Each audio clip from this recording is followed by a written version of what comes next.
நாமத்தினாலே வாழ்த்தி ஆசீர்வதிக்கிறேன். தேவனுடைய நல்ல வார்த்தைகளை கேட்டு நாம் பலனடைவோம். சகரியா 4வது அதிகாரம் 6வது வசனம். சகரியா 4வது அதிகாரம் 6வது வசனம். அப்பொழுது அவர், செருபாயேலுக்கு சொல்லப்படுகிற கர்த்தருடைய வார்த்தை என்னவென்றால், பலத்தினாலும் அல்ல பராக்கிரமத்தினாலும் அல்ல, என்னுடைய ஆவியினாலே ஆகும் என்று சேனைகளின் கர்த்தர் சொல்லுகிறார்.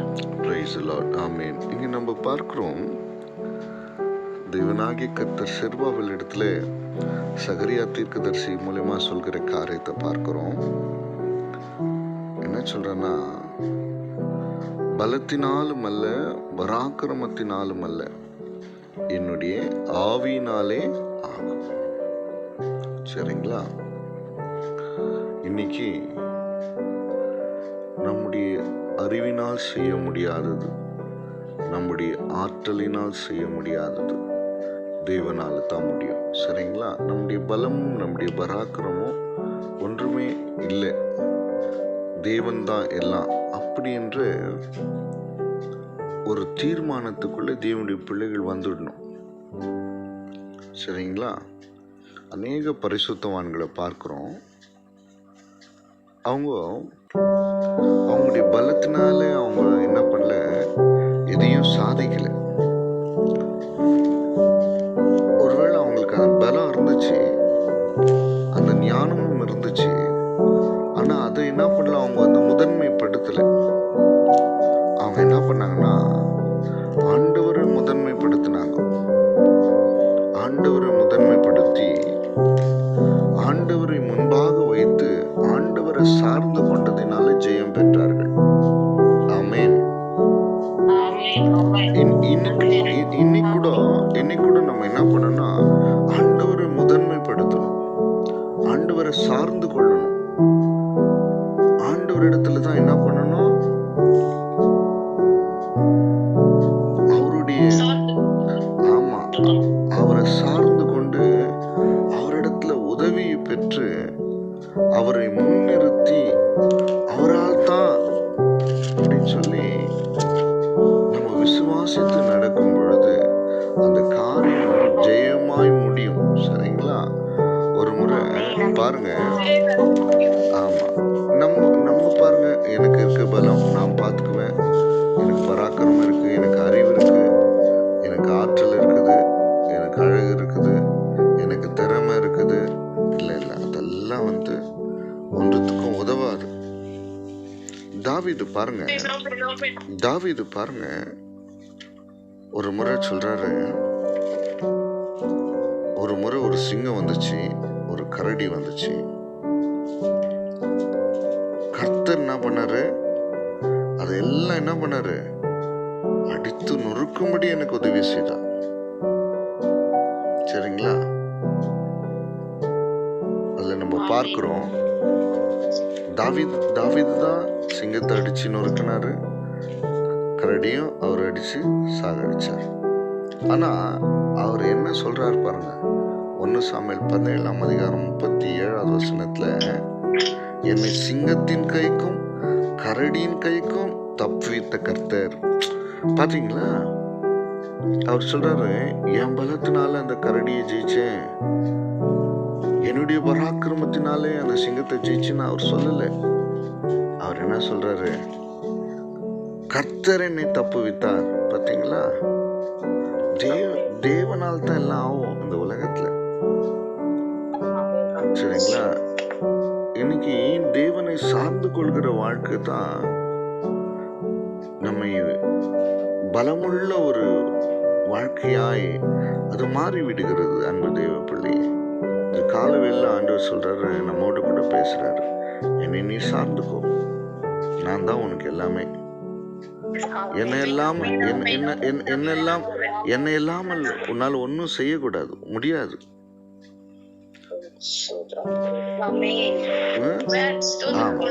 பாருங்க, கோலியாத்து முன்னாடி கோலியாத் என்ன, இந்த பெலிஸ்தனுடைய கைக்கும் என்னை தப்பு வைப்பார். பார்த்தீங்களா? யார் நான் போய் அவனை அடிச்சிடுவேன், கொன்னுடுவேன், என் பலத்தினால, என் பராக்கிரமத்தில் அப்படிலாம் சொல்லலை. கரடியின் கைக்கும் சிங்கத்தின் கைக்கும் தப்பு வைத்த கர்த்தர் இந்த பெலிஸ்தனுடைய கைக்கும் தப்பு வைப்பார். பாருங்க, யார் சார்ந்து கொள்கிறாருங்க? கர்த்தரை சார்ந்து கொள்ளணும். நம்ம எப்பவுமே என்ன பண்ணணும்? தேவனை சார்ந்து கொள்ளணும்.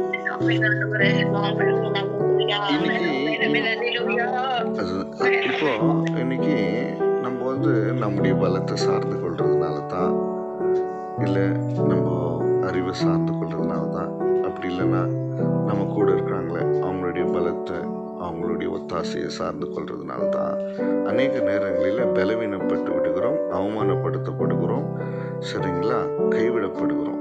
ஆனால் தேவனை சார்ந்து கொள்ளும்போது ஆண்டவர் என்ன பண்ணுவார்? நான் கைவிட மாட்டேன், சரிங்களா.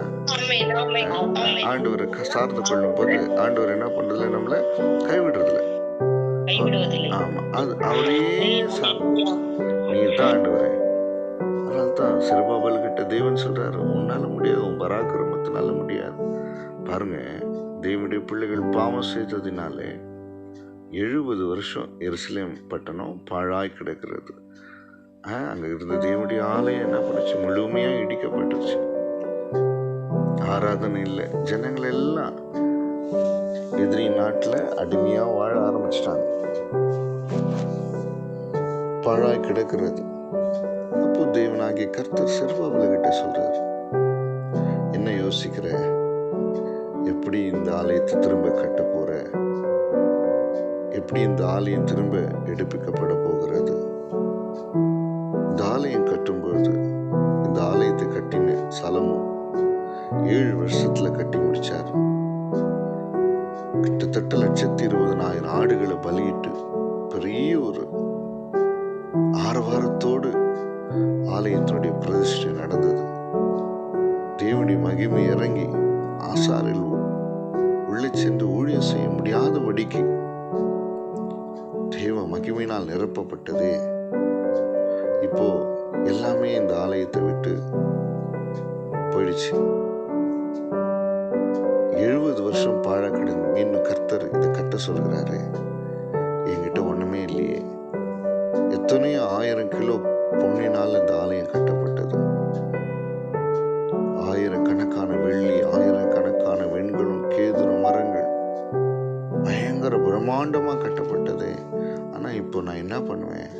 நாங்கள் அடிமை தேசத்திலிருந்து நாங்கள் திரும்பி வந்திருக்கிறோம். இந்த ஆலயத்தை எப்படி கட்டுவேன்னு சொல்லி திகைத்து நிற்கும்போது கர்த்தர் சொல்கிற காரியம் பராக்கிரமா அல்ல, பலமும் அல்ல, என் ஆவியினாலே ஆகும், என் ஆவியினாலே ஆகும், என்னுடைய ஆவியினாலே ஆகும். இன்னைக்கு கூட ஆண்டவர் சொல்றாரு, என்னால் தான் எல்லாம் ஆகும்.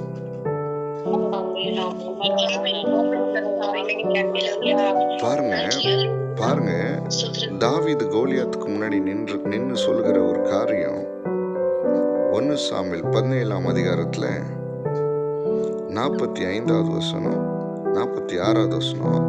அதற்கு தாவீது பெலிஸ்தனை நோக்கி, நீ பட்டயத்தோடும் ஈட்டியோடும் கேடகத்தோடும் என்னிடத்தில் வருகிறாய், நானும் நீ நிந்தித்த இஸ்ரவேலுடைய இராணுவங்களின் தேவனாகிய சேனைகளுடைய கர்த்தரின் நாமத்தினாலே உன்னிடத்தில் வருகிறேன். பாத்தீங்களா?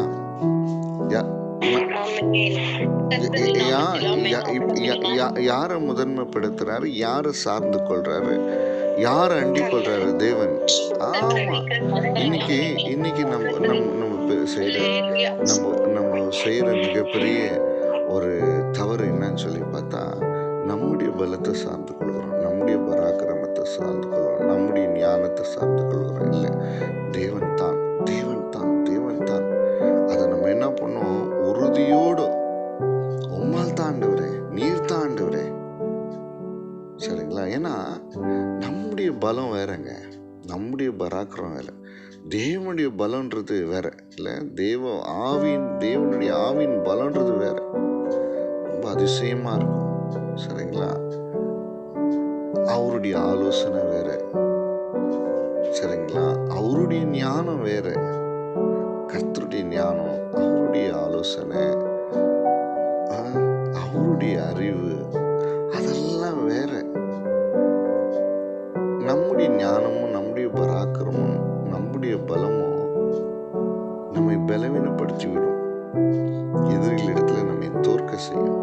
ஆனா தேவன் நம்ம கூட இருக்கும்போது, தேவனை சார்ந்து கொள்ளும்போது, உம்மாலே தான் அவருடைய வழி நடத்துதலும், அவருடைய உதவியும், அவருடைய பலமும், அவருடைய பராக்கிரமும் மேன்மையானது, வித்தியாசமானது, அது ஆராய்ந்து முடியாதது, அது மகிமையானது. Praise the Lord. ஆமென்.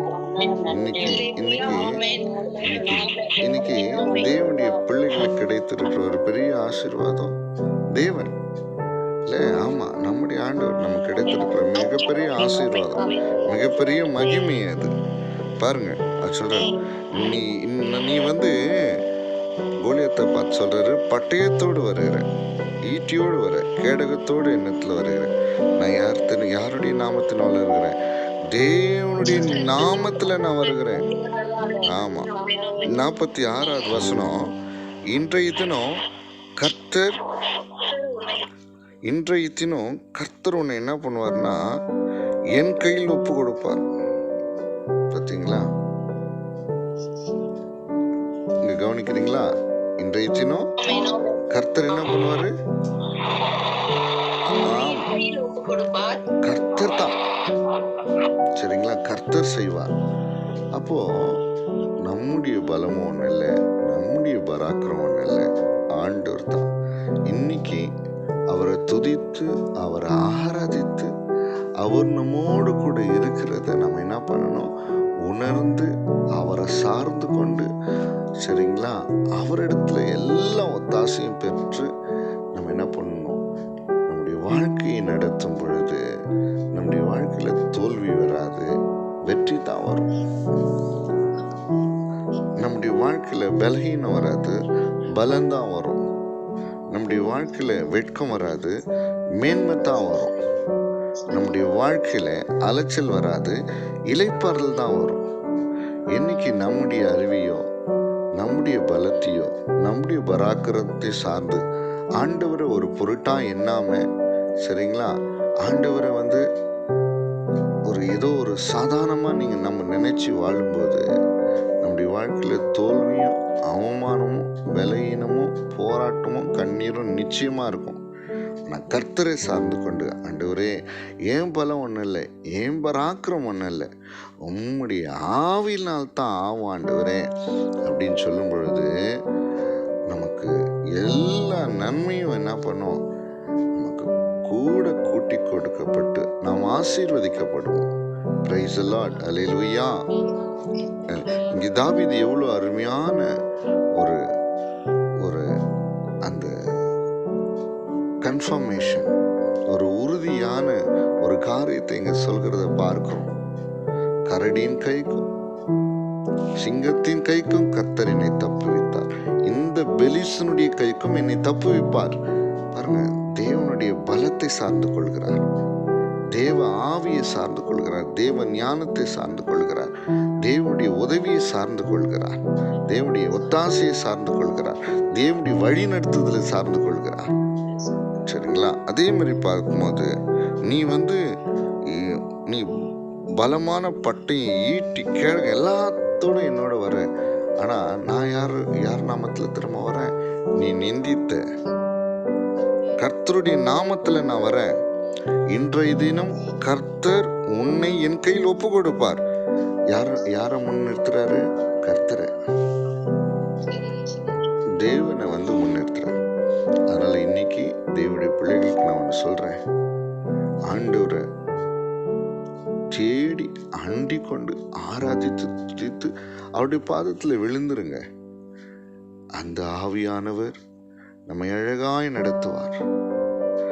அந்த தேவனுடைய ஆவி நம்மை அழகாய் நடத்தும், வெற்றியாய் நடத்தும், மேன்மையாய் நடத்தும். இன்னைக்கு இன்னைக்கு இன்னைக்கு இன்னைக்கு இன்னைக்கு இருக்கிற இந்த உலகத்துல நம்ம பாருங்க, தேவன் கிட்ட போறதுக்கு ரொம்ப சங்கடப்படுகிறோம். தேவனை துதித்து அவரை ஆராதித்து அவரை சார்ந்து கொள்கிறதுல சோம்பல் உள்ளவர்களா இருக்கிறோம். அதுல விசுவாசம் இல்லாதவர்களா இருக்கிறோம்.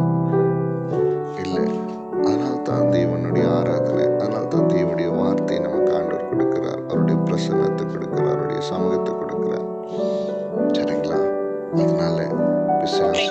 பிசாசையும் அவனுடைய தந்திரங்களையும் இந்த உலகத்தில் இருக்கிற நாச மோசங்களையும் பலகீனங்களையும் போராட்டங்களையும் நாம் ஜெயித்து வாழணும்னு சொன்னால் அது நம்முடைய பராக்கிரமத்தினாலும் நம்முடைய பலத்தினாலும் கிடையவே கிடையாது. அது தேவனுடைய ஆவினால் மாத்திரமே. அது தேவனுடைய ஆவினால் மாத்திரமே. அதில் இன்றைக்கு அதை உணர்ந்தவர்களாக, சரிங்களா, அதை அறிக்கை செய்து தேவ சமூகத்திலே உங்களை ஒப்பு கொடுத்து அவரை சார்ந்து கொள்ளுங்க.